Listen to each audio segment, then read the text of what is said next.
Hello everybody, कैसे हो सब लोग। आई होप सब लोग ठीक होंगे। तो welcome back to revision of another chapter जिसमें हम लाइन बाय लाइन रिवाइज करते हैं आपकी चीट शीट से। जिनको नहीं पता, एक बहुत बढ़िया सीरीज हमारी चली है और अभी बिल्कुल खत्म होने पर है। हम सिर्फ प्लांट फिजियो के कुछ चैप्टर्स बाकी रह गए हैं जिसमें हम एनसीईआरटी की line by line topic wise revise करते हैं क्वेश्चंस के फॉर्म में, है ना, और डबल फायदा उठाते हैं। Those who don't know me, my name is Nitika Batra and I'm your biology educator। तो आज का रिवीजन हम मिनरल न्यूट्रिशन का करेंगे। इसको फटाफट से शुरू करते हैं। अपनी मिस्टेक नोटबुक खोल लो ताकि तुम अपनी गलतियां लिख सको और आपको पता चल सके कि कहाँ कहाँ थोड़ी बहुत कमी है, जहां आपको ज्यादा प्रैक्टिस की जरूरत है। ठीक है, वैसे बहुत छोटा सा चैप्टर है, कुछ कुछ चीजें बीच में जैसे role of macro and micro nutrient आते हैं, वहां आपको याद करना पड़ेगा। बाकी बहुत स्मूथ फ्लोई सा चैप्टर है, फटाफट से इसको खत्म कर लेते हैं। पहले देखो question number 1। Hydroponics has been successfully employed as a technique for commercial production of। बहुत सारे वेजिटेबल्स का आप कमर्शियल प्रोडक्शन करते हैं हम हाइड्रोपोनिक से, जैसे टमेटो, जैसे सीडलेस क्यूकम्बर, जैसे लेट्स। सारे ही सही हैं, सारे ही सही हैं। आंसर क्या होगा? डी। आगे देखिए, hydroponics was first time demonstrated by, किसने बताया था? Julius von Sachs. मैंने आपको फोटोसिंथेसिस रिवाइज करते टाइम भी बताया। हम चिंटू नोट से ट्रांसपोर्ट रिवाइज कर, मिनरल न्यूट्रिशन रिवाइज कर रहे थे। मैंने तब भी आपको बताया कि ये बहुत जरूरी है याद रखना, है ना। तो जूलियस वॉन सैश ने किया था। मेल्विन केल्विन तो हम हटा देंगे, नन ऑफ दीज नहीं है। अच्छा, हमें हमसे थोड़ा डीप क्वेश्चन पूछा है। जूलियस वॉन सैश जर्मन बॉटनिस्ट थे या फ्रेंच बॉटनिस्ट थे? ईयर भी 1860 दोनों का दे रखा है। काफी ही डीप क्वेश्चन नहीं है वैसे, पर जर्मन बॉटनिस्ट थे। कौन थे जूलियस वॉन सैश? जर्मन बॉटनिस्ट थे। ठीक है, आगे देखिए question number 3। Hydroponics helps in. अब देखो, सिर्फ एक हाइड्रोपोनिक्स से 3 क्वेश्चन बन सकते हैं, 3 वेराइटी के बन सकते हैं, आपको दिखा दिए। किस में हेल्प करता है hydroponics? Identification of essential elements, आपको पता चल जाएगा। Discovery of deficiency symptoms of essential elements, उनकी डेफिशिएंसी से होने वाले सिम्टम्स क्या है। Growing some commercial crops like tomatoes, lettuce, अभी आपने देखा है ना। तो ये सारी ही चीजें आपको, असेंशियल एलिमेंट्स भी पता चल जाएगा, उनके डेफिशिएंसी सिम्टम्स के बारे में भी पता चल जाएगा। तो सारी ही चीजें यहाँ पर है। आगे देखो question number 4। Plants growing near nuclear test sites. अब सेकंड पैराग्राफ ये आता है कि आपके पास बहुत सारे एलिमेंट्स है सोइल में जो प्लांट एब्जॉर्ब कर सकता है, लेकिन उसमें से असेंशियल कितने? जैसे कभी कभी अगर एक प्लांट न्यूक्लियर टेस्ट साइट के पास है तो सोइल में स्ट्रॉन्शियम है, प्लांट स्ट्रॉन्शियम ले लेगा। क्या स्ट्रॉन्शियम प्लांट के लिए एसेंशियल है? नहीं, ये वहां से क्वेश्चन आया। ठीक है, तो न्यूक्लियर टेस्ट साइट से प्लांट स्ट्रॉन्शियम उठा लेता है। Hydroponics are techniques that are able to detect the minerals even at very low concentration up to. Hydroponics technique से आपको बहुत कम अमाउंट में कोई मिनरल है ना, वो भी डिटेक्ट हो जाएगा। कितना कम? 10⁻⁻8 ग्राम पर एमएल। हमने पढ़ा था 10⁻⁻8 ग्राम पर एमएल। ऑलरेडी ये बहुत छोटा छोटा लिखा हुआ है, ये +8 है ना, -8 करो इसको, -8। आंसर क्या होगा? ए। आंसर क्या होगा? ए। आगे देखिए question number 6। The criteria for essentiality of an element are. आप कौन से क्राइटेरिया हैं जिससे आप एक एलिमेंट को असेंशियल मानोगे? The element must be absolutely necessary for supporting normal growth and reproduction. जी हाँ। Requirement for element must be specific, कोई और उसको रिप्लेस ना कर पाए, नॉट रिप्लेसेबल हो, सही बात है। And directly involve in metabolism of plant. ये 3 ही क्राइटेरिया, तीनों यहाँ पे रिवाइज कर लो। मेटाबॉलिज्म के लिए जरूरी हो, रिप्लेस ना कर पाए, और नॉर्मल ग्रोथ एंड डेवलपमेंट को सपोर्ट कर रहा हो। ठीक है, आगे देखें question number 7। Macro nutrients are not, not पूछ रहे हैं आपसे। ठीक है, अच्छा। They are generally present in plant tissue in large amount in excess of 10 millimole per kg of dry matter। ये तो सही है। मैक्रोन्यूट्रिएंट्स में कार्बन, हाइड्रोजन, ऑक्सीजन आते हैं, that are obtain from CO2 and H2O। Plant को कहाँ से मिलते हैं? CO2 H2O से मिलते हैं। फोस्फोरस, सल्फर, पोटेशियम, कैल्शियम, ये सब भी माइक्रोन्यूट्रिएंट है, मैक्रोन्यूट्रिएंट है, ये सब भी मैक्रोन्यूट्रिएंट है। Manganese which is absorbed from soil as mineral nutrition. देखो, मैंगनीज आएगा सोइल से, बट मैंगनीज मैक्रोन्यूट्रिएंट नहीं है, है ना। मैक्रोन्यूट्रिएंट नहीं है, माइक्रोन्यूट्रिएंट है। मैंगनीज आपके पास मैक्रोन्यूट्रिएंट नहीं है, यही आंसर होगा। आगे देखिए क्वेश्चन नंबर 8 था, जो क्वेश्चन नंबर 8 देखिए। How many essential elements are classified into macro and micro? Total 17 है बेटा। मैक्रो प्लस माइक्रो टोटल आपके पास 17 होते हैं, बाकी कुछ बेनिफिशियल भी होते हैं, है ना। टोटल हमारे पास 17 होते हैं। How many essential elements are called non mineral elements? जब आपको मैक्रोन्यूट्रिएंट के बारे में बताया, वहां आपको बताया कि कार्बन, हाइड्रोजन और ऑक्सीजन, ये तीनों ऐसे न्यूट्रिएंट है जो CO2 और H2O से आते हैं, बाकी सब मिनरल न्यूट्रिशन, मिनरल न्यूट्रिएंट्स है, यानी सोइल से आप एब्जॉर्ब कर लोगे। तो नॉन मिनरल में ये 3 ही आ रहे हैं बेटा, जो CO2 H2O कंपाउंड की फॉर्म में प्रेजेंट है, वरना सब सोइल से आप एब्जॉर्ब करते हो मिनरल न्यूट्रिएंट्स की फॉर्म में, है ना। तो 3 नॉन मिनरल है। ठीक है, आगे देखो question number 10। Match the column 1 and column 2। अच्छा, अब फंक्शन आपको बता रखा था, मैक्रो माइक्रो न्यूट्रिएंट की डिस्क्रिप्शन के बाद कुछ बेसिक रोल, कुछ बेसिक फंक्शन आपको बता रखे थे। तो मॉलिबिडनम आपको पता है नाइट्रोजिनेज एंजाइम में है ना, उसका उसका कंपोनेंट बना रहा है। मैग्नीशियम जो है वो एक्टिवेट करता है रुबिस्को को भी पेप्केज को भी, याद रखना दोनों को, रुबिस्को को भी पेप्केज को, दोनों को एक्टिवेट करता है। जिंक जो है वो एल्कोहलिक डिहाइड्रोजिनेज के लिए आपको चाहिए, ये आप बायोमोलिक्यूल्स में भी पढ़ते हो, एल्कोहल डिहाइड्रोजिनेज को एक्टिवेट करता है। तो 312 312 312 312 बी, आंसर क्या होगा? बी। आगे देखो question number 11, magnesium act as, magnesium मैंने आपको बताया एक्टिवेटर है, फोस्फोइनोल पाइरूवेट कार्बोक्सिलेज यानी पेप्केज, तो पेप्केज का एक्टिवेटर है। इनहिबिटर है राइबुलोज बिसफॉस्फेट कार्बोक्सिलेज ऑक्सीजनेज यानी रुबिस्को, क्या ये रुबिस्को का इनहिबिटर है? नहीं। क्या ये पेप्केज का इनहिबिटर है? नहीं। बोथ बी एंड सी हो नहीं सकता, आंसर आपके पास क्या आ जाएगा? ए। आंसर आपके पास क्या आ जाएगा? ए। ठीक है, आगे देखिए question number 12, which of the following does play important roles in opening and closing of stomata? Very important, stomata open या क्लोज करने में, ट्रांसपोर्ट इन प्लांट्स वाले चैप्टर में भी आपने पढ़ा पोटेशियम। एक चीज याद रखो बेटा, पोटेशियम ओपनिंग क्लोजिंग पोटेशियम है ना, उसके पीछे पीछे वाटर आएगा, टर्जिडिटी आएगी, गार्ड सेल्स टर्जिन होंगे, स्टोमेटा ओपन करेगा। ठीक है, which of the following is a part of chlorophyll and ATP respectively? इनमें से कौन सा जो एक क्लोरोफिल का पार्ट है, एक एटीपी का पार्ट है? क्लोरोफिल के स्ट्रक्चर में आपको मैग्नीशियम मिलेगा, मैग्नीशियम, मैंगनीज नहीं, मैग्नीशियम, मैग्नीशियम है ना। और मैग्नीशियम के साथ एटीपी में क्या है? एडिनोसिन ट्राइफॉस्फेट, फोस्फोरस है, फोस्फोरस है, आंसर क्या होगा? बी। आंसर क्या होगा? बी। आगे देखो, which of the following is used to categorise essential elements? आप कैसे किसी को कैटेगराइज करते हो कि ये एसेंशियल है, ये नॉन एसेंशियल है या बेनिफिशियल है? अगर वो एसेंशियल है तो वो किसी बायोमोलिक्यूल का पार्ट होना चाहिए, जैसे कार्बन, हाइड्रोजन और ऑक्सीजन बायोमोलिक्यूल्स के पार्ट है। आपका शुगर, आपका न्यूक्लिक एसिड, लिपिड, सब इनसे बन रहा है, प्रोटीन सब इनसे बन रहे हैं। किसी एंजाइम को एक्टिवेट या इनहिबिट करनी चाहिए। सेल में ऑस्मोटिक पोटेंशियल में रोल होना चाहिए इनका, जैसे पोटेशियम का होता है, जैसे क्लोरीन का होता है।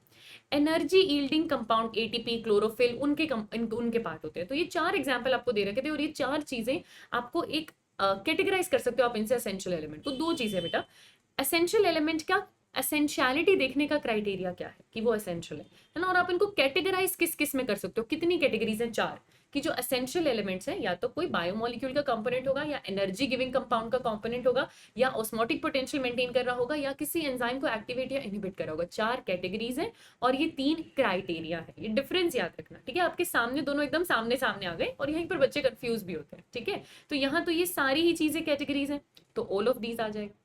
आगे देखिए question number 15, अनायन cation balance, potassium भी और क्लोरीन भी, याद रखना दोनों, पोटेशियम भी और क्लोरीन भी, दोनों अनायन कटायन बैलेंस मेंटेन करने का काम करते हैं। आगे देखो question number 16, which of the following involved in protein synthesis? Protein synthesis में कौन इन्वॉल्व होता है इनमें से? कौन इन्वॉल्व होता है इनमें से प्रोटीन सिंथेसिस में? पोटेशियम, फिर से पोटेशियम का रोल है।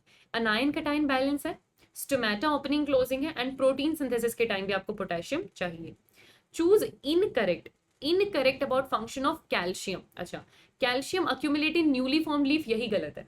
ट्रांसपोर्ट इन प्लांट्स में भी आपने पढ़ा है ये कि कैल्शियम स्ट्रक्चरल कंपोनेंट बनाता है, इसलिए मोबिलिटी नहीं है, मोबिलिटी नहीं है तो ओल्डर पार्ट में रह जाता है, यंगर पार्ट तक नहीं आ पाता। तो अक्यूमुलेशन कहाँ है? ओल्डर में, न्यूली में नहीं। इनकरेक्ट तो यही हो गया। बाकी सब देखो, सेल वॉल बनाता है, मिडिल लेमिला का पार्ट है कैल्शियम पेक्टेट, स्पिंडल फाइबर बनाता है, माइटोटिक स्पिंडल बनाता है, बाकी सारे ऑप्शन ठीक है, ए इनकरेक्ट है। आगे देखिए question number 18, how many of the unlisted elements are the major constituents of nucleic acid? Nucleic acid 2 major constituent रखता है, एक तो नाइट्रोजन बेस है तो नाइट्रोजन होगा, दूसरा फोस्फोरस है ना तो फोस्फोरस होगा, उसके सिवा कार्बन ऑक्सीजन है वो ऑप्शन में आपके पास नहीं है। तो 2 एलिमेंट मेजर है बेटा न्यूक्लिक एसिड में, एक नाइट्रोजन, दूसरा फोस्फोरस, आंसर होगा 2। ठीक है, आगे देखो question number 19, plant obtain sulphur in form of sulphate ion, SO4-2, SO4-2 sulphate के फॉर्म में आप एब्जॉर्ब करते हो, बी होगा, बी होगा। आगे देखो question number 20, plant obtain iron in the form of ferric ion, Fe+3, याद रखना इसको, आयरन किस फॉर्म में प्लांट ऑब्जर्व करता है, एब्जॉर्ब करता है, Fe+3, Fe+3।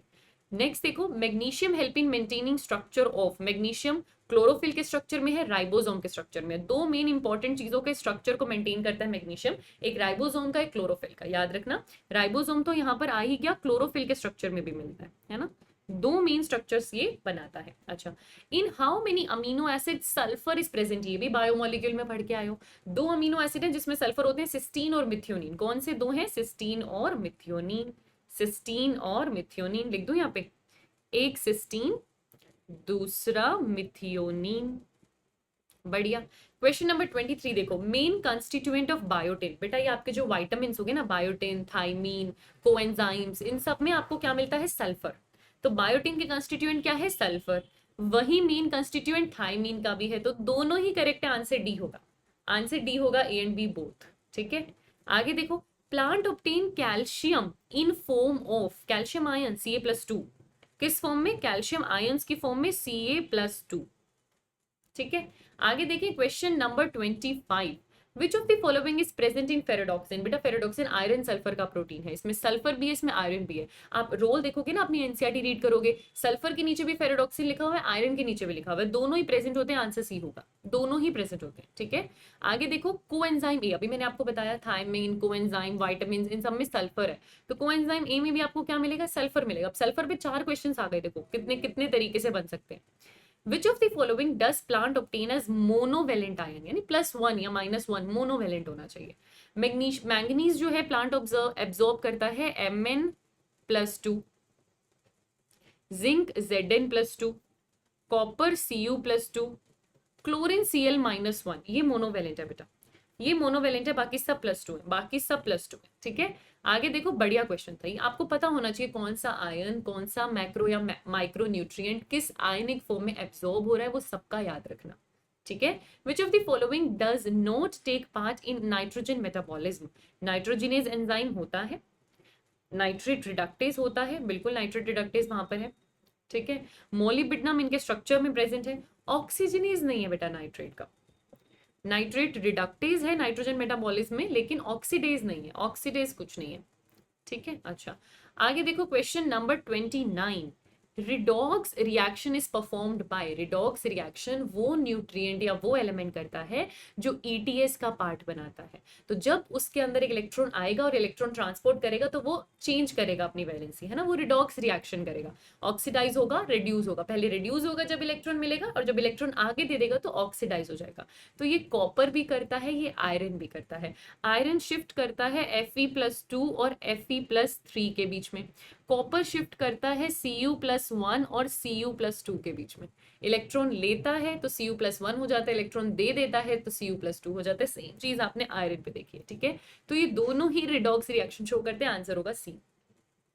आगे देखो question number 30, synthesis of auxin, very important, इसको याद रखना, प्लांट ग्रोथ एंड रेगुलेटर वाले चैप्टर में भी बताया मैंने आपको। ऑक्सिन का सिंथेसिस जिंक, ऑक्सिन का सिंथेसिस जिंक, ये सारे पता इंपॉर्टेंट क्वेश्चंस आ रहे हैं आपके पास, बहुत सारे फंक्शन है इसमें से, सारे इंपॉर्टेंट यहाँ पर कवर हो जा रहे हैं, तो बहुत बढ़िया तरीका है ये रिविजन का। आगे देखो question number 31, the best defined function of manganese. Manganese का इकलौता बहुत इंपॉर्टेंट फंक्शन, एक मैंगनीज का दूसरा क्लोरीन का, दोनों का बहुत इंपॉर्टेंट फंक्शन है वाटर की स्प्लिटिंग करना फोटोसिंथेसिस में। लाइट रिएक्शन में फोटोसिंथेसिस में वाटर की स्प्लिटिंग करना और ऑक्सीजन रिलीज करना, ये मैंगनीज का बहुत इंपॉर्टेंट फंक्शन है। ठीक है, आगे देखो, choose the correct set about boron. Boron किस फॉर्म में एब्जॉर्ब किया जाता है? बोरोन या तो बोरेट BO3-3 टेट्राबोरेट B4O7-2, इन दोनों फॉर्म में, ना इस फॉर्म में ना इस फॉर्म में, BO3-3 या B4O7-2 इन दोनों फॉर्म्स में एब्जॉर्ब होता है, तो ये दोनों ही इनकरेक्ट है। It is required for uptake and utilization of zinc. Boron is used for utilization and uptake of calcium, not zinc. ये भी गलत है। पोलन जर्मिनेशन बोरोन का बहुत इंपॉर्टेंट काम है, कार्बोहाइड्रेट ट्रांसलोकेशन बोरोन का बहुत इंपॉर्टेंट काम है, सेल डिफरेंशिएशन भी बोरोन, सेल इलोंगेशन भी, cell elongation, cell differentiation, carbohydrate translocation, pollen germination, ये सब बोरोन के काम है ना। कैल्शियम का एब्सॉर्प्शन में इंक्रीज करता है, जिंक का नहीं। तो सिर्फ 4th और 5th ही करेक्ट है बेटा, आंसर सी होगा, आंसर सी होगा। आगे देखो question number 33, boron is required for uptake and utilisation of, अभी बताया कैल्शियम, देखो अभी बताया कैल्शियम, जिंक नहीं कैल्शियम, रिवाइज भी हो गया जिनको नहीं आता था। आगे देखिए question number 34, whenever the supply of an essential element become limited, plant growth is। अगर एसेंशियल एलिमेंट्स की सप्लाई हम कम कर देंगे, वो तो चाहिए था, जितना रिक्वायर्ड था आपने उतना नहीं दिया, तो प्लांट की ग्रोथ रिटार्डेड हो जाएगी, प्लांट की ग्रोथ रिटार्डेड हो जाएगी। क्रिटिकल कंसेंट्रेशन आप किसको कहते हो? The concentration of the essential element below which plant growth is retarded, पहली डेफिनेशन ही बिल्कुल ठीक है। प्लांट को अपनी ग्रोथ के लिए एसेंशियल एलिमेंट्स के एक पर्टिकुलर अमाउंट चाहिए, उतना कंसेंट्रेशन अगर आप दोगे तो ठीक है, उससे कम दोगे तो प्लांट की ग्रोथ रिटार्ड हो जाएगी। इसे ही क्रिटिकल कंसेंट्रेशन कहते हैं, इसे ही क्रिटिकल कंसेंट्रेशन कहते हैं। थोड़ा सा पेन चेंज करते हैं। आगे देखो question number 36, deficiency symptoms, morphological changes that indicate certain element deficiency. जो भी डेफिशिएंसी है मोर्फोलॉजी बाहर से आपको प्लांट में दिखने लगेगा, बिल्कुल सही बात है। It is not varying from element to element, गलत, इट इज वेरिंग। अलग अलग एलिमेंट के डेफिशिएंसी सिम्टम अलग अलग होते हैं। They never disappear when deficient mineral nutrient is provided to plant, गलत। जिसकी कमी है आप वो न्यूट्रिएंट दे दो, सिम्टम रिवर्स हो जाएगा, वापस ठीक भी हो जाता है बेटा, ऐसा नहीं है कि रिवर्स नहीं कर सकते। तो करेक्ट बात सिर्फ ए है, करेक्ट बात सिर्फ ए है, ठीक है। आगे देखो question number 37, for elements that are actively mobilise, मतलब वो मूव कर सकते हैं प्लांट के अंदर, and exported to young developing tissues, the deficiency symptom tend to appear. अब क्योंकि ये ओल्ड से यंग में चला जाएगा तो डेफिशिएंसी सिम्टम आपको ओल्डर टिश्यू में मिलेगा। क्योंकि ये मोबिलिटी शो कर रहा है तो आपको ओल्डर टिश्यू के अंदर डेफिशिएंसी सिम्टम मिलेगा। आंसर क्या होगा? बी। आंसर क्या होगा? बी। आगे देखो question number 38, which of the following element deficiencies are visible in senescent leaf. Senescent में डेफिशिएंसी उसकी दिखती है जो मूव कर जाता है, जिसमें मोबिलिटी है। तो नाइट्रोजन में भी है, पोटेशियम में भी है, मैग्नीशियम में भी है। आंसर क्या होगा? डी। आंसर क्या होगा? डी। आगे देखिए क्वेश्चन नंबर 39, क्लोरोसिस। बेटा डेफिशिएंसी को लेकर जो सिम्टम्स आ रहे हैं ना इस चैप्टर में, 4 चीजें आपको बताई हैं, ठीक है। आपको 4 चीजें यहां पर बताई हैं। आपको बताया है क्लोरोसिस, ठीक है, नेक्रोसिस, ठीक है, सेल डिवीजन रुक जाएगा, सेल डिवीजन नहीं होने देंगे, जो भी कमी है जिस एलिमेंट की उसकी वजह से सेल डिवीजन रुक जाएगा। दूसरा, फ्लावरिंग में डीले हो जाएगा, फ्लावरिंग में डीले हो जाएगा, ठीक है। तो ये नंबर 1, ये नंबर 2, ये नंबर 3 और ये नंबर 4, 4 डेफिशिएंसी आपको बताई है, जिसकी ट्रिक भी मैंने आपको चिंटू नोट्स में बताई है, आप वहां पे जाकर देख सकते हो जिसने नहीं देखा। तो क्लोरोसिस में एक्चुअली क्या होता है, क्लोरोफिल की कमी होती है जिसकी वजह से लीव्स येलो कलर की हो जाती हैं, सही बात है। क्लोरोसिस जो है किस किस की कमी की वजह से हो रहा है, तो इसको याद करने की ट्रिक क्या है क्लोरोसिस को याद करने की? सबसे पहले तो मंक्स, MONKS, मंक्स, ठीक है। मंक्स के बाद मैग्नीशियम आयरन, मांगे फिर से मंजन, ये ट्रिक होती है बेटा। मंक्स मांगे फिर से मंजन, इन सब की डेफिशिएंसी अगर होगी तो क्लोरोसिस हो जाएगा। तो अब देखो MONKS,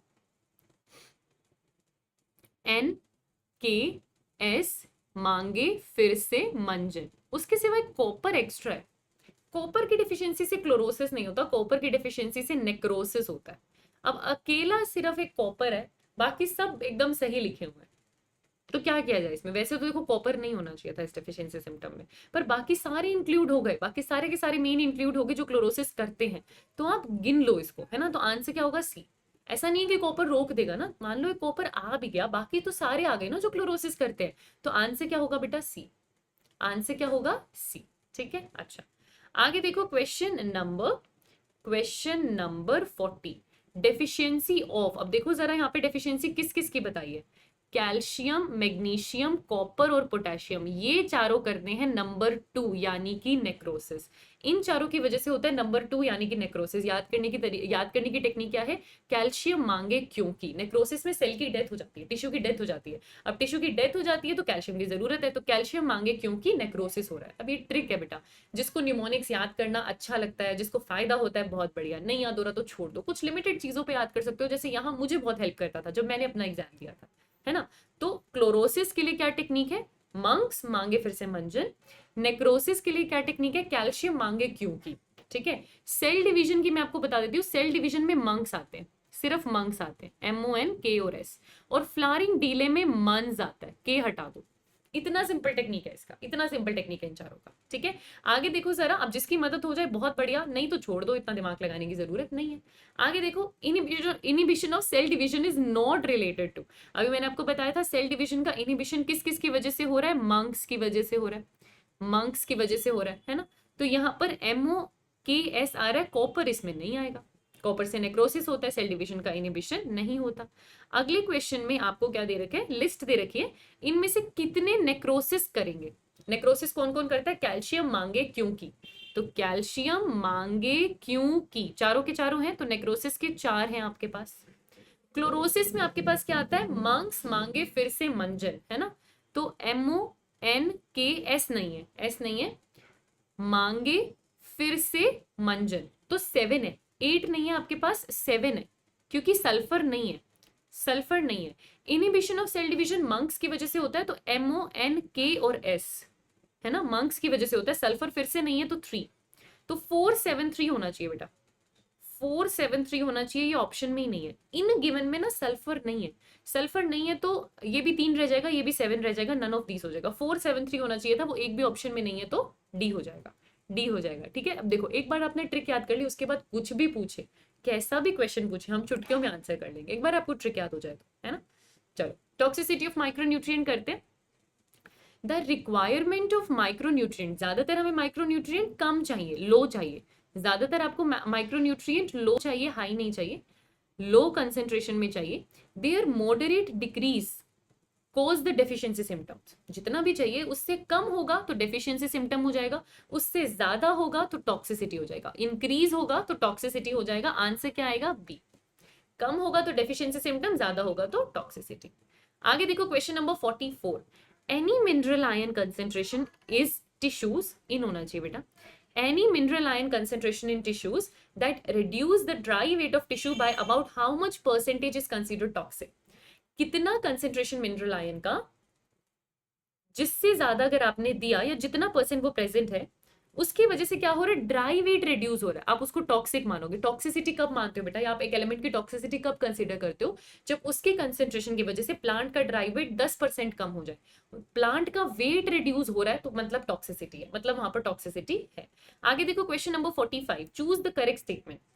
prominent symptom of manganese toxicity, आपकी एनसीईआरटी में ना एक ही एग्जाम्पल दे रखा है और वो है मैंगनीज का, कि मैंगनीज की टॉक्सिसिटी होती है। मैंगनीज क्या करता है, मैंगनीज क्या करता है, मैग्नीशियम और आयरन का अपटेक रोक देता है ना, मैग्नीशियम और आयरन का अपटेक आपके पास रोक देता है। अच्छा, prominent symptom of manganese toxicity is appearance of brown spots chlorotic when surrounded by chlorotic when, ठीक है, क्लोरोफिल की कमी हो जाएगी, बिल्कुल सही बात है। Manganese compete with magnesium for binding with enzyme, सही बात है, मैग्नीशियम का अपटेक भी रोकेगा, साथ में एंजाइम से बाइंडिंग में भी फाइट करता है, कंपटीशन करता है, बिल्कुल सही बात है। मैंगनीज इनहिबिट कैल्शियम ट्रांसलोकेशन इन रूट एपेक्स, मैंगनीज की टॉक्सिसिटी, मैंगनीज की टॉक्सिसिटी मैग्नीशियम और आयरन, मैग्नीशियम और आयरन का अपटेक रोकती है, प्लस मैग्नीशियम से फाइट करती है एंजाइम को बाइंड करने के लिए। मैंगनीज की टॉक्सिसिटी एक और काम करती है, वो कैल्शियम का ट्रांसलोकेशन रोकती है, पर शूट एपेक्स में, रूट एपेक्स में नहीं। देखो बहुत छोटी सी गलती है, कैल्शियम का ट्रांसलोकेशन रुकता है पर शूट एपेक्स में, रूट में नहीं, ये गलत है। तो ज्यादा मैंगनीज होने की वजह से आयरन मैग्नीशियम कैल्शियम सबकी डेफिशिएंसी हो जाएगी, सही बात है, सबकी डेफिशिएंसी हो जाएगी, मैंगनीज अकेला ज्यादा होगा, बाकी सबकी डेफिशिएंसी हो जाएगी। तो करेक्ट कौन कौन सा है, 1 2 4, आंसर क्या होगा, बी, आंसर क्या होगा, बी। आगे देखो question number 46, choose the correct about mechanism of absorption of element by plants, ये प्लांट्स होना चाहिए, प्लांट्स नहीं होना चाहिए। देखते हैं कैसे एब्जॉर्ब हो रहे हैं एलिमेंट्स प्लांट्स में। An initial rapid Uptake of ion into outer space, उसे आप एपोप्लास्ट या पैसिव बोलते हो। अगर रैपिड अपटेक हो रहा है आयंस का, एपोप्लास्ट में पैसिवली होगा। The passive movement of ions into apoplast usually occur through ion channels the trans membrane protein. The entry और एग्जिट होगा ये, of ions to and from the symplast is an active process. ये statement भी सही है, ये statement भी सही है। आंसर क्या होगा, ऑल ऑफ दिस। आंसर क्या होगा, ऑल ऑफ दिस। जो पैसिव मूवमेंट हुआ है एपोप्लास्ट का, वो ट्रांस मेम्ब्रेन चैनल्स या प्रोटीन से हुआ है। सिम्प्लास्ट एक्टिव प्रोसेस है, इनटू द सेल्स जाएंगे, बिल्कुल सही बात है। तो आंसर क्या होगा, ऑल ऑफ दीज। आगे देखो question number 47, mineral salts are transported through, water और मिनरल सॉल्ट ज्यादातर किससे जाएंगे बेटा, जाइलम से जाएंगे। मिनरल सॉल्ट्स का ट्रांसपोर्टेशन जाइलम से होता है, जाइलम से होता है, ठीक है। आगे देखो question number 48, soil supplies, soil का क्या क्या फायदा है। मिनरल सोल्ट देगी, नाइट्रोजन फिक्सिंग बैक्टीरिया है, वाटर को होल्ड करेगी, रूट्स को होल्ड करेगी, ये सारा काम सोइल का है, ऑल ऑफ दीज। आगे देखो, विच ऑफ द फॉलोइंग में बी सप्लाइड बाय फर्टिलाइजर, हम जो खाद डालते हैं, जो फर्टिलाइजर डालते हैं सोइल में, उनमें सारे मैक्रो और माइक्रो न्यूट्रिएंट रखते हैं दोनों, दोनों रखते हो आप, मैक्रो भी माइक्रो भी, ताकि सारी रिक्वायरमेंट प्लांट की पूरी हो सके। अब आ गया आपके पास एकदम लास्ट टॉपिक इस चैप्टर का, मेटाबॉलिज्म ऑफ नाइट्रोजन। इसमें हम नाइट्रोजन का मेटाबॉलिज्म भी पढ़ते हैं और बायोलॉजिकल नाइट्रोजन फिक्सेशन भी पढ़ते हैं, है ना, ठीक है। नाइट्रोजन जो हम सोइल से लेते हैं वो प्लांट उससे क्या क्या बनाता है, हॉर्मोन्स, प्रोटीन्स, क्लोरोफिल, बिल्कुल ऑल ऑफ दीज, सब जगह काम है, सब जगह काम है। आगे देखो, how many from the following statement are correct, correct बताना है। plants compete with microbes for limited nitrogen that is available in soil। Microbe से लड़ाई होती है प्लांट की नाइट्रोजन की अवेलेबिलिटी के लिए। नाइट्रोजन लिमिटिंग न्यूट्रिएंट है एग्रीकल्चर इकोसिस्टम में, जी हाँ। Not limiting nutrient in natural ecosystem, गलत बेटा, चाहे नेचुरल हो चाहे एग्रीकल्चर हो, दोनों में लिमिटिंग न्यूट्रिएंट होता है, ठीक है। Nitrogen is absorbed mainly as nitrite, नहीं नाइट्रेट। अमोनिया कन्वर्ट होता है नाइट्राइट में, ये नाइट्राइट कन्वर्ट होता है नाइट्रेट में, नाइट्रेट एब्जॉर्ब होता है प्लांट पे, ठीक है, तो ये गलत है, ये गलत है। Nitrogen is an example of macronutrient, है ना, हाँ, CHOPNKS, ठीक है, macronutrient as manganese because these present is plant tissue in amounts in excess of 10 millimole per kg of dry matter as manganese, जैसे कि मैंगनीज भी होता है। कितना है, 10 मिलीमोल पर केजी से ज्यादा अमाउंट में एब्जॉर्ब हो रहा है, सही बात है, सही बात है। Nitrogen, phosphorus, potassium, calcium, magnesium, sulphur, carbon, hydrogen, oxygen, ये हैं आपके मैक्रोन्यूट्रिएंट्स। इसमें मैंगनीज नहीं आ रहा। Nitrogen is an example of macronutrient of plant as manganese, manganese macro नहीं है, मैक्रोन्यूट्रिएंट नाइट्रोजन है, वो 10 मिलीमोल पर केजी से ज्यादा अमाउंट में प्रेजेंट है, पर मैंगनीज नहीं है, तो ये गलत हो जाएगा बेटा। तो कितने करेक्ट स्टेटमेंट है, दो, उस हिसाब से दो ही करेक्ट स्टेटमेंट है, दो ही करेक्ट स्टेटमेंट है। थर्ड भी गलत है, फोर्थ भी गलत है, फिफ्थ भी गलत है। मैंगनीज मैक्रोन्यूट्रिएंट नहीं है ना, मैंगनीज मैक्रोन्यूट्रिएंट नहीं है, गलत ही है, गलत ही है। आगे देखो question number 52, two nitrogen atoms joined by 3 covalent bond, 3 covalent bond, एक नाइट्रोजन, दो नाइट्रोजन के बीच में 3 कोवेलेंट बॉन्ड है, ये ब्रेक होता है तभी तो 3 स्टेप, और फिर फोर्थ स्टेप में रिलीज होता है जो नाइट्रोजनेज का स्टेप पढ़ते हो, है ना। आगे देखो, nitrogen fixation is conversion of nitrogen into, जो एक्चुअली नाइट्रोजन फिक्सेशन की बात करते हैं, जो बायोलॉजिकल नाइट्रोजन फिक्सेशन है ना, उसके अंदर एक्चुअली हो क्या रहा है, नाइट्रोजन अमोनिया में कन्वर्ट होता है सॉइल के अंदर, फिर नाइट्रीफाइंग बैक्टीरिया उससे नाइट्राइट और नाइट्रेट बना लेते हैं, ठीक है, हुआ क्या, अमोनिया बनाना है आपने। आगे देखो 54, oxidation of ammonia into nitrite is carried out by, nitrifying bacteria करता है, नाइट्राइट बनाता है नाइट्रोसोमोनास और नाइट्रोकोकस, तो एक एग्जांपल यहां दे रखे हैं नाइट्रोसोमोनास, वो आपका आंसर हो जाएगा। आगे देखो 55, नाइट्रोकोकस, नाइट्रोसोमोनास और नाइट्रोकोकस दोनों का एक ही काम है, अमोनिया से नाइट्राइट बनाना। तो ये क्या करते हैं, ये क्या करते हैं, अमोनिया का रिडक्शन करते हैं, ऑक्सीडेशन नहीं। नाइट्राइट तो बना रहे हैं, नाइट्राइट का ऑक्सीडेशन नहीं कर रहे। नाइट्रेट का रिडक्शन नाइट्रेट रिडक्टेज करता है। ये क्या करेंगे यहाँ पे बेटा, रिडक्शन नहीं करेंगे नाइट्रेट का, वो नाइट्रेट रिडक्टेज करता है। और फॉर्मेशन ऑफ नाइट्रेट नहीं, नाइट्राइट करेंगे। अच्छा ये करेक्ट है, ये करेक्ट है, सॉरी, ये रहा आपके पास अमोनिया, हाइड्रोजन हटा रहे हो और ऑक्सीजन ऐड कर रहे हो तो ऑक्सीडेशन हो रहा है, सही बात है, oxidation of ammonia, oxidation of ammonia, A होगा आंसर, है ना, ए होगा आंसर, ठीक है। आगे देखो question number 56, nitrification is related to, ये जो अभी आपने देखा अमोनिया से नाइट्राइट और नाइट्रेट का बनना, यही नाइट्रिफिकेशन है। तो अमोनिया से नाइट्राइट का बनना, नाइट्राइट से नाइट्रेट का बनना, दोनों ही नाइट्रिफिकेशन के अंदर आते हैं, और बैक्टीरिया को बोलते हैं nitrifying bacteria. Plant finally nitrate absorb करता है, प्लांट जो है वो नाइट्रेट एब्जॉर्ब करता है। आगे देखो 58, formation of amine group of amino acid in leaf is achieved by, nitrate बना, प्लांट नाइट्रेट एब्जॉर्ब करेगा, प्लांट नाइट्रेट एब्जॉर्ब करने के बाद उसको वापस अमोनिया में कन्वर्ट करता है, और वहां से वो अमीनो एसिड के अमीन ग्रुप बनाता है, फिर इससे वो अमीनो एसिड्स बनाता है, इससे वो अमीनो एसिड बनाता है। तो इसके लिए इसको क्या करना पड़ा, नाइट्रेट का रिडक्शन करना पड़ा, इसके लिए इसको क्या करना पड़ा, नाइट्रेट का रिडक्शन करना पड़ा, ऑक्सीजन हटाना पड़ा, हाइड्रोजन ऐड करना पड़ा, तो रिडक्शन करना पड़ा। आगे देखें क्वेश्चन नंबर 59, डीनाइट्रिफिकेशन का क्या मतलब होता है, ये जो आपने नाइट्रेट बनाया इससे वापस नाइट्रोजन बना देना, तो यानी नाइट्रेट का रिडक्शन करना, नाइट्रेट से ऑक्सीजन हटा दिया तो रिडक्शन किया, नाइट्रेट से नाइट्रोजन बना दिया। डी नाइट्रीफाइंग बैक्टीरिया, दो एग्जाम्पल आपके पास है, एक शूडोमोनास एक थायोबैसिलस, दो एग्जाम्पल एनसीईआरटी में है, एक शूडोमोनास एक थायोबैसिलस। शूडोमोनास क्या करता है जी, डी नाइट्रिफिकेशन करता है। अभी आपने देखा, देखो सेम चीज दो तरीके से पूछी जा सकती थी, इन्होंने दिखा दी आपको। आगे देखो क्वेश्चन नंबर 62, ये डायग्राम आपके पास है, एटमॉस्फेरिक नाइट्रोजन है, इसको अगर आप अमोनिया में कन्वर्ट करते हो तो इसे आप नाइट्रोजन फिक्सेशन बोलते हो। ये नाइट्रोजन फिक्सेशन बायोलॉजिकल है, इंडस्ट्रियल है ना, इलेक्ट्रिकल चार्ज की सप्लाई में, यूवी रेडिएशन की प्रेजेंस में आप इसको कन्वर्ट करते हो नाइट्राइट और नाइट्रेट में। नाइट्रीफाइंग बैक्टीरिया भी ये काम करते हैं। नाइट्रेट को प्लांट एब्जॉर्ब करता है, प्लांट को एनिमल खाता है, एनिमल की डेथ होती है और वापस ये अमोनिफिकेशन से रिलीज हो जाता है। ये जो नाइट्रेट है ये भी अमोनिया नाइट्रोजन में कन्वर्ट होता है by the process of D nitrification. D nitrification. तो अभी आप देख लो, ए आपके पास क्या है, अमोनिफिकेशन, क्योंकि इस प्रोसेस में अमोनिया वापस बना तो इसे बोलते हैं अमोनिफिकेशन। तो ए आपके पास है अमोनिफिकेशन, बी आपके पास है अमोनिया, सी आपके पास है डी नाइट्रिफिकेशन, डी आपके पास है नाइट्राइट, ई आपके पास है नाइट्रेट। आंसर क्या होगा, बी। आंसर क्या होगा, बी। अरे अरे अरे अरे अरे ये क्या हो गया है, इसको बैक कैसे करेंगे, इसको बैक कैसे करेंगे, ओके ठीक है चलो आगे देखो, आगे देखो क्वेश्चन नंबर, कौन से क्वेश्चन पे हैं हम,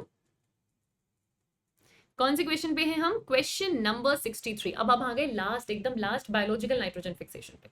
नाइट्रोजिनेज एंजाइम जो है, ये स्पेशल प्रॉपर्टी, नाइट्रोजिनेज एंजाइम जिसके पास है, जो नाइट्रोजन को अमोनिया में कन्वर्ट कर सकता है, सिर्फ प्रोकैरियोट, सिर्फ बैक्टीरिया के पास है। सिर्फ इकलौते ऐसे ऑर्गेनिज्म है जिन्हें नाइट्रोजन फिक्सेशन करना आता है, प्रोकैरियोट। आगे देखो 64, choose the correct option. Azotobacter free living nitrogen fixing aerobic microbe है, जी हाँ। एजोटोबैक्टर और बिजरनिकिया दोनों फ्री लिविंग एरोबिक होते हैं, एनएरोबिक नहीं होते। रोडोस्पाइरलम एनएरोबिक है, वो फ्री लिविंग और एनएरोबिक है, एरोबिक नहीं है। एजोटोबैक्टर फ्री लिविंग और एरोबिक है, एनएरोबिक नहीं है, आंसर होगा ए। एजोटो और बिजरनिकिया दोनों एरोबिक होते हैं, रोडोस्पाइरलम एनएरोबिक होता है, होते तीनों फ्री लिविंग है। ठीक है, आगे देखो क्वेश्चन नंबर 65, फ्रैंकिया। ये आपके राइजोबियम जैसा है, जैसे आपका राइजोबियम लेग्यूमिनस प्लांट के साथ एसोसिएशन बनाता है, ये नॉन लेग्यूमिनस के साथ बनाता है, जैसे कि अल्नस। ये नॉन लेग्यूमिनस के साथ बनाता है, जैसे कि अल्नस। आगे देखिए question number 66, rhizobium road shaped है जी, राइजोबियम हमारा रोड शेप्ड बैक्टीरिया है। राइजोबियम रोड शेप्ड होता है, alpha alpha P leguminous plant के साथ एसोसिएशन बनाता है और ये सिम्बायोटिक एसोसिएशन बनाता है, डी। सारी ही चीजें ठीक है, सारी ही चीजें ठीक है। अब यहाँ पर आपसे जो नाइट्रोजिनेज एंजाइम नोड्यूल फॉर्मेशन करता है, जो राइजोबियम करता है, वो यहाँ पर दिखाया है और आपको मार्किंग करनी है सीक्वेंस वाइज। सबसे पहले आपके पास क्या है जी, सोइल है। ये सोइल का कण आपको दिख रहा है जिसमें आपका बैक्टीरिया है। ये बैक्टीरिया ग्रो करने लगता है, एपिडर्मल सेल्स के आसपास ग्रो करने लगता है और एपिडर्मल सेल हुक की फॉर्म में आ जाते हैं। आपके एपिडर्मल सेल हुक की फॉर्म में आते हैं। ये बैक्टीरिया ग्रो कर कर एक इन्फेक्शन थ्रेड बनाकर अंदर आता है और कोर्टेक्स तक पहुंचता है, ये रहा। और अंदर पहुंचने के बाद कॉर्टिकल सेल्स में नोड्यूल की फॉर्मेशन करता है वहां पे, और आपको वेस्क्यूलर टिश्यू से न्यूट्रिएंट मिलता रहता है और उस नोड्यूल के अंदर फिर नाइट्रोजिनेशन प्रॉपर्टी होती है। तो 1352 आंसर क्या होगा, ए। आंसर क्या होगा, ए। आगे देखो 69, which of the following is incorrect about root nodule formation. Rhizobium multiply and colonise the surrounding of root and get attached to cortical cells, नहीं। राइजोबियम मल्टीप्लाई करता है, सराउंडिंग रूट टिश्यू के रहता है, पर एपिडर्मल सेल्स के, root hair cells के, cortical नहीं बेटा, कॉर्टिकल के अंदर तो नोड्यूल बनेगा, यही इनकरेक्ट है। बट बाकी ऑप्शन भी देख लो। रूट नोड्यूल फॉर्मेशन कॉर्टेक्स में होता है। Bacteria are release from infection thread into the cells that will lead to differentiation of specialised nitrogen fixing cells, वहां पर नाइट्रोजन फिक्सेशन शुरू हो जाएगा। नोड्यूल्स का एक डायरेक्ट वेस्कुलर कनेक्शन होता है होस्ट के साथ ताकि उसको न्यूट्रिएंट मिलता रहे। ये बाकी सारे स्टेटमेंट करेक्ट है बच्चे, यही गलत था, क्योंकि कॉर्टिकल सेल्स नहीं आपके पास, एपिडर्मल सेल्स। कॉर्टिकल सेल्स नहीं आपके पास, एपिडर्मल सेल्स। आगे देखो question number 70, the enzyme nitrogenase. Nitrogenase enzyme molybdenum iron का प्रोटीन है। Catalyse the conversion of atmospheric nitrogen to ammonia. Nitrogenase क्या करते हैं, नाइट्रोजन को अमोनिया में कन्वर्ट करता है, सही बात है। Highly sensitive to molecular oxygen, इसीलिए तो वहां लेग हीमोग्लोबिन है ऑक्सीजन कम करने के लिए। It requires anaerobic condition, बिल्कुल सही बात है। सारी ही स्टेटमेंट इस एंजाइम को लेकर यहाँ पर आपके पास करेक्ट है बच्चे। तो आंसर क्या होगा, 1 2 3 4 करेक्ट। मोलिबिडिनम आयरन का प्रोटीन है। एकदम ऑक्सीजन के लिए सेंसिटिव है, एनएरोबिक कंडीशन में रहता है, नाइट्रोजन को अमोनिया में कन्वर्ट करता है। Question number 71, leg haemoglobin. जब आप नाइट्रोजिनेशन की एक्टिविटी देखते हो, नाइट्रोजिनेस एंजाइम नाइट्रोजन फिक्सेशन करता है, वहां लेग हीमोग्लोबिन।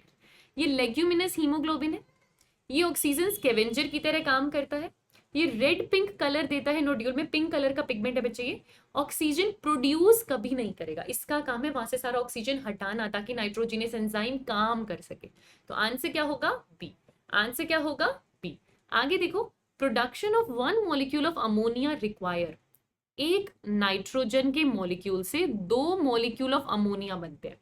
यहां पर 4 स्टेप्स होते हैं, ठीक है, यहां पर 4 स्टेप होते हैं, हर स्टेप में 4 एटीपी यूज होते हैं, टोटल 16 एटीपी यूज होते हैं, टोटल 16 एटीपी यूज होते हैं। तो अगर 2 अमोनिया बनाने के लिए 16 एटीपी यूज हो रहे हैं, तो एक अमोनिया बनाने के लिए 8 एटीपी यूज होगा। आपसे क्या पूछा है? 1 अमोनिया। आपसे क्या पूछा है? 1 अमोनिया, तो 1 के लिए 8 एटीपी। ठीक है, आगे देखो question number 73, how many electron required to convert nitrogen into 2 ammonia. अब आपसे 1 अमोनिया नहीं पूछा, 2 अमोनिया पूछा। 2 अमोनिया के लिए टोटल 8 इलेक्ट्रॉन्स होते हैं, 2 अमोनिया के लिए टोटल 8 इलेक्ट्रॉन्स होते हैं। आगे देखो 74, the energy required for nitrogen fixing come from. इस फिक्सेशन को करने के लिए एनर्जी तो चाहिए, एनर्जी कहां से आएगी? होस्ट सेल जो रेस्पिरेशन करेगा। किसी भी प्लांट को एनर्जी कहां से मिलती है बेटा? रेस्पिरेशन से। आपका होस्ट सेल रेस्पिरेशन करेगा, एनर्जी मिलेगी, वहीं से नाइट्रोजन फिक्सेशन होगा। आगे देखो क्वेश्चन नंबर 75, रिडक्टिव एमिनेशन। अब आप लास्ट में पढ़ते हो 2 चीजों के बारे में, एक आप पढ़ते हो रिडक्टिव एमिनेशन, एक आप पढ़ते हो ट्रांस एमिनेशन। रिडक्टिव एमिनेशन में हम क्या पढ़ते हैं बच्चे? किस किस चीज की हमें रिक्वायरमेंट है? जो अमोनियम आयन आपने लिया plus alpha keto glutaric acid, enzyme का नाम ग्लूटामेट डिहाइड्रोजिनेस, तीनों चीजें आपको चाहिए। एनर्जी के लिए हम लेते हैं NADPH, NADP नहीं लेते, और वाटर यूज नहीं करते, वाटर बनता है। तो रिक्वायरमेंट किस किस का है? 1 का, 3 का और 5 का। तो आंसर क्या होगा? बी। आंसर क्या होगा? बी। आगे देखो ट्रांस अमीनेशन, जहां पर आप एक ग्लूटामिक एसिड से बाकी सारे अमीनो एसिड बना लेते हो, है ना। इसके अंदर हम क्या करते हैं? Transfer of amino group from 1 amino acid. एक अमीनो एसिड डोनर की तरह काम करता है, उसका आप अमीनो ग्रुप लेते हो और किसको देते हो? To keto group of a keto acid, जिससे आप सारे अमीनो एसिड बना सकते हो। तो ट्रांस अमीनेशन में amino group of amino acid is transfer to keto group of a keto acid. बिल्कुल सही बात है, यही हम लोग करते हैं ट्रांस अमीनेशन में, और सारे अमीनो एसिड्स बनाते हैं। ठीक है, आगे देखिए क्वेश्चन नंबर 77, इनमें से कौन सा अमीनो डोनर है? बेटा अब यहाँ पर आपसे ना ट्रांस अमीनेशन ही पूछ रहे हैं, क्योंकि उसकी कंटिन्यूटी है। नीट में एग्जाम आएगा तो अच्छे से डिटेल आपको दिया जाएगा, टेंशन मत लेना। यहाँ थोड़ा सा डायग्राम भी गड़बड़ है, इसको मैं आपको सही कर देती हूँ। ऑप्शन ए आपके पास है कार्बन, कार्बन से COO माइनस है, यहाँ पर अमीनो ग्रुप भी है ना। अच्छा, यहाँ पर R1 है और यहाँ पर हाइड्रोजन है, यानी ये एक अमीनो एसिड है। ऑप्शन बी आप देखोगे तो R2 है, वो कार्बन से जुड़ा हुआ है, कार्बन के पास यहाँ पर COO नेगेटिव है और डबल बॉन्ड O है, एक कीटो एसिड है ये आपके सामने। ठीक है, कीटो एसिड तो रिसीव करता है, देखो अभी आपके सामने है, अमीनो ग्रुप अमीनो एसिड से ट्रांसफर होता है और कीटो ग्रुप की जगह आप लगाते हो, कीटो ग्रुप रिसीव करता है। आपसे पूछा क्या है? डोनर, डोनर यानी अमीनो एसिड। आंसर तो आपके पास ए आ गया, पर आप बाकी ऑप्शन भी देख लो। फिर यहाँ पर क्या है? कार्बन है, कार्बन से COO माइनस है, डबल बॉन्ड O है और H है। तो ये तो अगेन कीटो एसिड का एक टाइप हो गया। अच्छा, लास्ट आपको क्या दिया हुआ है? R2 है, कार्बन है, हाइड्रोजन है, COOH है और N3 प्लस है। अब ये अमीनो एसिड नहीं है, N3 प्लस अमीनो एसिड नहीं है, ये अमीनो एसिड है। तो आंसर ए होगा बेटा, क्योंकि आपका अमीनो एसिड ही अमीनो डोनर होता है ना। ट्रांस अमीनेशन में आपका अमीनो एसिड ही अमीनो डोनर होता है, आंसर होगा ए। आगे देखिए, एस्पार्जिन एंड ग्लूटामिन आपको रिडक्टिव एमिनेशन पढ़ाते हैं, आपको ट्रांस अमीनेशन पढ़ाते हैं ना। देखो नाइट्रेट प्लांट ने लिया, नाइट्रेट लेकर प्लांट क्या करता है? वापस अमोनिया में कन्वर्ट करता है, क्योंकि वो अमोनिया से अमीनो एसिड्स बना सकता है, उसने बना लिए। अब कुछ अमाइड्स भी हैं जिनका ट्रांसपोर्टेशन हो रहा है, वो अमाइड्स कैसे बनते हैं? इन अमीनो एसिड से बनते हैं। जैसे एस्पार्जिन और ग्लूटामिन 2 अमाइड हैं, formed from 2 amino acid, that is aspartic acid and glutamic acid. सही बात है, ये भी सही बात है, अमीनो एसिड से अमाइड बनते हैं, एस्पार्टिक एसिड और ग्लूटामिक एसिड से ये बने हैं, तो ये भी करेक्ट है और ये भी करेक्ट है। They contain less nitrogen than amino acid, नहीं मोर। जो आपके अमीनो एसिड में कार्बोक्सिलिक ग्रुप है, उसका हाइड्रोक्सिल पार्ट हटाकर आप अमीनो ग्रुप डालते हो अमाइड्स में, तो बहुत ज्यादा नाइट्रोजन है उनमें। They are transported by phloem. याद रखना, नाइट्रोजन कंटेनिंग अमीनो एसिड्स या अमाइड्स मेजरली जाइलम में ही ट्रांसपोर्टेशन करते हैं, ठीक है। वैसे नाइट्रोजन कंटेनिंग अमीनो एसिड्स याद रखना जाइलम में ही ट्रांसपोर्टेशन करते हैं। यूराइड्स, अमाइड्स, ये सब अमीनो एसिड्स के फॉर्म में, अपने ट्रांसपोर्ट इन प्लांट्स में भी पढ़ा था इस बात को कि majorly nitrogen containing compound amino acids की फॉर्म में जाइलम से ट्रांसपोर्टेशन करते हैं, ठीक है। फिर आगे आपके पास यूराइड्स, ये भी जाइलम में ट्रांसपोर्टेशन करते हैं। इनमें भी high nitrogen to carbon ratio है, इनमें भी नाइट्रोजन का अमाउंट बहुत ज्यादा है ना। और यहाँ पर आपका चैप्टर कंप्लीट हो जाता है। तो आज आपने एक और चैप्टर चीट शीट से अपनी प्लांट फिजियोलॉजी का कंप्लीट कर लिया, विच इज मिनरल न्यूट्रिशन। तो अपना जो नियम है वो जरूर निभाना, कमेंट सेक्शन में हैशटैग डन कर देना। जो लोग चैप्टर मेरे साथ कंप्लीट करके डन लिखते हैं, मैं एक एक बच्चे का कमेंट सेक्शन जरूर चेक करती हूँ, तो ये डन जरूर कमेंट सेक्शन में लिख देना। 2 ही चैप्टर आपके प्लांट फिजियो के रह गए और आपकी चीट शीट यहाँ पर डन हो जाएगी। आप लोग प्रैक्टिस करते रहो, आपके साथ साथ उतनी ही मेहनत हम लोग भी कर रहे हैं, क्योंकि आपकी सक्सेस में हमारी सक्सेस है। तो लगे रहो। Wish you all the very best and keep learning.